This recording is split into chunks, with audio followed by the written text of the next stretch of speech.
It Happened to Me True Stories. Real Emotions. I'm Lyra, 33 years old. I was married to a monster once, but he forgot. Monsters are terrified of women who learn to fight back. I was 24 when I first met him. His name was Bernard. He was 38, tall enough to cast a shadow, charming enough to make me forget what a shadow felt like. And in that moment, I believed I had found the one. I remember the day like a photograph in slow motion. It was spring. Soft light through the window of the small marketing firm where I worked late, coffee in hand, my mind full of deadlines and dreams. He walked in, crisp shirt, an easy smile, a voice meant to be trusted. He asked for help with his branding. I offered, because I wanted to be useful. Because he looked at me and made me feel seen. We had lunch afterward, and the world felt lighter. Every laugh felt like a promise. He told me I was different. That word hit me. Not better, just different. And to someone who never felt she belonged, that was enough. We dated. Quickly, he said all the right things, raised my hopes, made me believe we could build something together. So we did. We moved in. Shared keys, shared laughs, shared hopes. When he proposed, with that ring and that look in his eyes, I said yes, because I wanted love to win, because I believed in the together, because for once I felt safe. We married at 26. I wore white. I held his hand, and I whispered to myself, we're going to last. In those early months, life felt sweet. Mornings with coffee and his hand brushing mine. Evenings with the soft light coming in from the windows. Weekends with brunch and laughter. He made me feel like a princess. Even when the world outside felt gray, he made it golden. But beneath the gold, there were cracks I didn't see. Small things. A comment about how I dressed. A laugh when I spoke to a colleague. An eye that lingered too long at a passing woman. I ignored the shadows. Because I loved him. Because I wanted to be blind. So I told myself, it's just stress. He's just tired. And I kept smiling. I kept loving, I kept hoping, and that's how it started. The love story I thought would save me. The one I believed would hold me through everything. Little did I know, it was the beginning of the storm. The first time he raised his voice, it wasn't loud, it was sharp, like glass cracking in my chest. Dinner was late. I'd lost track of time, working on a client file. He came home, took one look at the table, and sighed. That long, disappointed sigh that makes you want to shrink into yourself. He said, you had one thing to do. I laughed softly, thinking he was joking. He wasn't. He slammed the plate down and walked out. Came back hours later with flowers, apologies. The man I fell in love with right back in front of me, smiling like nothing had happened. And just like that, I forgave him. Because that's what love is, right? Forgiveness, understanding, grace. That's what I told myself, but it didn't stop there. Little things turned to rules, rules turned to control. Who I spoke to, what I wore, how I laughed.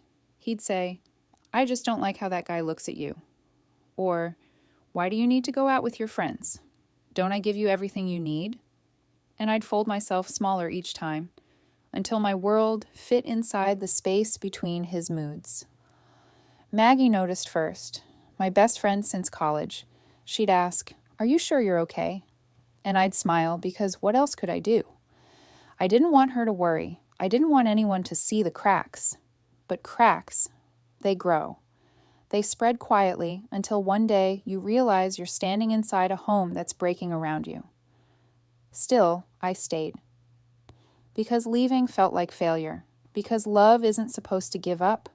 Because somewhere inside, I still believed he could change, and on the nights when he was gentle, when his hands were soft, his voice warm, I convinced myself that that was the real him, that the anger was temporary, that if I just loved him harder, it would go away. It didn't. It got worse. Subtle, then sudden. Like a storm you think will pass, until it's right above you and there's no place left to hide. It didn't happen all at once. Betrayal never does. It starts in whispers, in little shifts of air you can't quite name. I began noticing the absences first, Bernard's voice echoing through the hall from the other room. Then, when I stepped closer, silence. A phone screen turned face down, a shower that ran too long after late nights at the office, and Maggie, my Maggie, the one who used to finish my sentences, suddenly busy, always dropping by to check on me when Bernard was home and never when he wasn't. It's strange how betrayal can smell familiar, like a perfume you once loved, now clinging to someone else's skin. One Saturday, he came home with a new shirt, pressed, expensive. I hadn't seen it before. When I asked where he bought it, he said, "You wouldn't know the store." Maggie texted later that night, "Love that blue shirt on Bernard." Such a good color for him, and my stomach sank. I told myself it was coincidence, because the truth was too heavy to carry yet. Weeks passed. The distance between us grew until we were two strangers living parallel lives. He stopped asking about my day, stopped touching my hand at dinner. The man who once told me I was his piece now looked at me like I was noise. One evening, I found her bracelet on the passenger seat of his car. Simple silver, initials engraved, M.S. Maggie Sullivan, my best friend. When I asked him, he smiled, that small, practiced smile that never reached his eyes, and said, "You're imagining things again, Lyra. You've been so paranoid lately," and I believed him, for a little while, because that's what gaslighting does. It convinces you your heart is a liar. Then came the call. Late one night, my phone lit up. Maggie's husband, his voice trembling. He said he'd found messages, and he didn't know who else to tell. I remember sitting on the kitchen floor, tiles cold under my skin, listening to words that shattered every illusion I had left. Bernard, Maggie, together, for months. The world didn't spin. It stopped. The clock ticked once and held its breath with me. I hung up and stared at the dark window. I could see my reflection, a woman I didn't recognize staring back, eyes wide with disbelief. The confrontation came quietly. No shouting, no thrown dishes. Just me, holding the evidence in trembling hands, messages, photos, times and places. When I laid them on the table, Bernard didn't flinch. He didn't even look ashamed. He just said, "You pushed me to this, Lyra. You were never enough 9 years of my life, reduced to a single sentence. And Maggie, the woman who once held my secrets, sent me a message that night. I never meant to hurt you." Things just happened. Things just happened. As if love could fall accidentally into betrayal. As if my pain was collateral damage. The weeks that followed blurred together. He slept elsewhere, for space. I stayed up, wide-eyed, replaying every moment, every laugh that must have been a lie. The house felt haunted, not by ghosts, but by the echo of my own voice asking, "Why?" And somewhere between grief and rage, a small, steady thought took root. "You will not end me like this." I didn't know what that meant yet, but it was the first spark of something fierce, something alive. That was the night I stopped begging for love and started planning for freedom, because the worst kind of heartbreak isn't the one that leaves you crying on the floor. It's the one that teaches you how to rise without a sound. Morning came slow after that. I would wake before the alarm, eyes open to the ceiling, counting the cracks in the plaster, counting the days since my life stopped making sense. There was a quietness in the house that used to be peace. Now it was weight, the kind that sits on your chest until breathing feels like work. Bernard stopped pretending altogether. He came and went without words. His shoes by the door were the only proof that he still lived here. Every sound, keys, the shower, his phone vibrating at 2 a.m., felt like a reminder that I didn't matter. I tried to hold on to routine. Coffee at 7, emails at 9, laundry on Sundays. Little pieces of normal, stitched together so the world wouldn't notice I was unraveling. Maggie's name was everywhere and nowhere. Mutual friends went quiet when I walked into a room. Even his parents stopped calling. They said, "Marriage is complicated, dear. Try to be understanding." Understanding what? How it feels to be erased? One night, he came home late. I asked softly where he'd been. He looked at me like I was a stranger and said, "Why do you care?" And then he laughed. That laugh stayed in my head for days. It sounded like closure slammed in my face. I stopped eating for a while. Food had no taste. Sleep felt dangerous. Every dream a rerun of the moment I found out. I'd stand by the window, watching cars pass, wondering what it would feel like to just stop moving. I thought about the cliff, the one from childhood drives where the wind was wild and free. I remembered the sound of the ocean, how small it made everything feel, even pain. The night I drove there, the sky was heavy with clouds, no stars, just darkness pressing in from every direction. I parked, left the engine running, hands on the wheel, heartbeat in my throat. I wasn't crying anymore, I was empty, hollow in a way that made silence ring, and then my phone buzzed. My sister. A simple text. Please come home. I need you 3 words, but they cut through everything.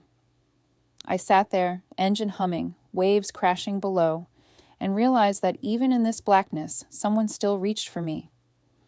I turned the car around. The drive back felt different. Something small had shifted. Not hope, not yet, but defiance. A whisper that said, "You are still here. And if I was still here, then maybe I could do something with that. Something better than disappearing. Something smarter than rage." That night, standing in front of the mirror, I looked at my reflection. Pale, hollow-eyed, but still standing. And for the first time in months, I didn't see a victim. I saw a woman who had nothing left to lose. That's when the idea began to form. Slowly, quietly. Like a seed pushing through ash. If Bernard thought he could ruin me, he'd never met this version of me. The one who had already died once and come back sharper. That's where everything changed. Where grief turned into strategy, and silence became my weapon. The morning after that drive, the air felt different. Still heavy, but no longer pressing me down. I moved slow, made coffee, listened to the kettle hiss like it was breathing for me. Every sound in the kitchen was ordinary, but it also whispered, "You made it through the night." Bernard came in from wherever he'd been. His shoes left wet prints across the floor. He didn't look at me. He never did anymore. Something inside me clicked. I realized that I didn't need him to. I didn't need anything from him. Not love, not closure, not an apology he would never mean. I just needed to stop reacting, stop feeding him the storm he wanted. So I smiled, poured a second cup of coffee, and said nothing. That was the start of the quiet. The kind of quiet that makes abusers nervous because they can't read you anymore. I started keeping a small notebook. At first, just words, reminders of who I used to be. Then dates, times, things he said, numbers from bills he thought I never saw. Every page gave me a little piece of myself back. I called a lawyer, not about divorce yet, just to ask questions. Knowledge is its own kind of strength. I met with a financial advisor at lunch, told her I was helping a friend get her papers in order. She smiled like she understood. Maybe she did. I cleaned the house. Not for him. For me. Every drawer I organized was another place I'd once hidden fear. Every piece of dust I wiped away felt like reclaiming air that had been his. I went back to the gym, started running again. 1 mile turned into 2, 2 turned into 5. With each step, the noise in my head got quieter. Anger became focus. Pain became fuel. Maggie texted once, a long message about how confused she was, how life is messy. I didn't reply. Silence was louder. Bernard noticed the change. He asked, "You okay?" Not because he cared, because he could feel control slipping. I just said, "Better," and went back to stirring my coffee. I started smiling again, but this time it was deliberate, measured. He didn't know that behind it was a plan taking shape. He thought he'd broken me. He didn't realize he'd built the woman who was going to end him. That's how awakenings happen.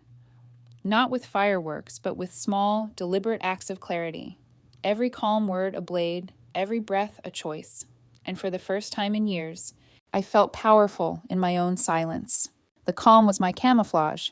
He thought it meant surrender. He didn't know it meant strategy. Every morning I brewed 2 cups of coffee, one for him, one for me. Routine, familiar. He liked familiar. It lulled him. I liked it because it hid what I was doing. While he scrolled his phone, I scrolled through documents, bank statements, business records, receipts left open on his laptop. Every line was a breadcrumb, every number a door I hadn't known I could open. I learned how he moved money, who he texted when he thought I was asleep. I didn't rage. I wrote it down. Dates, screenshots, names. He called me quiet. He called it peace. It was patience. At work, I asked for extra projects.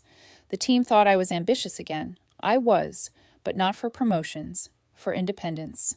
Each hour meant another piece of savings with only my name attached. I moved my direct deposit to a new account. He never noticed. Control makes people lazy. Maggie was still around the edges. She posted pictures of sunsets and quotes about honesty. Every caption was an apology she didn't have to speak. I watched. I waited. I let her think she'd won. Sometimes I even liked her posts. That confused her.